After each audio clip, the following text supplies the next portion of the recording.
பார்த்துட்டு இருக்க இந்த ப்ராடக்ட் Oriflameல எசென்ஷியல்ஸில் வர க்ளோ எசென்ஷியல்ஸ் ஃபேஸ் க்ரீம். முக்கியமாக இப்போ 2 முக்கியமான ஒரு இது இருக்குது. என்னென்னா ஒன்று விட்டமின் இ, இன்னொன்று B3. இந்த விட்டமின் இ வந்து எதுக்கு அப்படின்னா, விட்டமின் இ வந்து ஒரு எசென்ஷியலான ஒரு காம்போனன்ட், நம்ம ஹியூமன் ஹெல்த்துக்கு ரொம்பவே தேவையான ஒரு விஷயம்.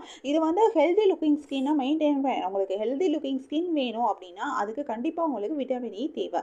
இந்த விட்டமின் இ ஆனால் நம்ம பாடியில் ப்ரொடியூஸ் பண்ண முடியாது. ஸோ இது எக்ஸ்டர்னலாக தான் நம்ம இதை எடுத்துக்க முடியும். நம்ம ஃபுட்டில் எடுத்துக்கலாம், நம்ம அப்ளை பண்ணுற ஃபேஸ் க்ரீம்ஸ், ஃபேஸ் ப்ராடக்ட்ஸில் இதை யூஸ் பண்ண முடியும். அப்படி யூஸ் பண்ணும்போது உங்களுக்கு அது ஸ்கின்ல வந்து உங்களுக்கு அது செட்டில் ஆகி உங்களுக்கு அந்த விட்டமின் இயோட பெனிஃபிட்ஸ் உங்களுக்கு கிடைக்கும்.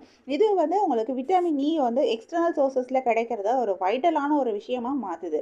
இது ஸ்கின் கேர் செட்டில் இந்த இன்க்ரீடியன்ட் இருக்கிறனால உங்களோட ஸ்கின் கேர் செட் வந்து உங்கள் ஸ்கின்னோட டெய்லி நீட்ஸை வந்து தேவையை சந்திக்கிறதுக்கு, உங்கள் ஸ்கின்னோடைய டெய்லி தேவையை சந்திக்கிறதுக்கு உங்களுக்கு இந்த விட்டமின் இ ஹெல்ப் பண்ணும். இது வந்து ஃப்ரீ ரேடிக்கல் ஃபைட் பண்ணுறதுக்கும் நமக்கு ஹெல்ப் பண்ணுது.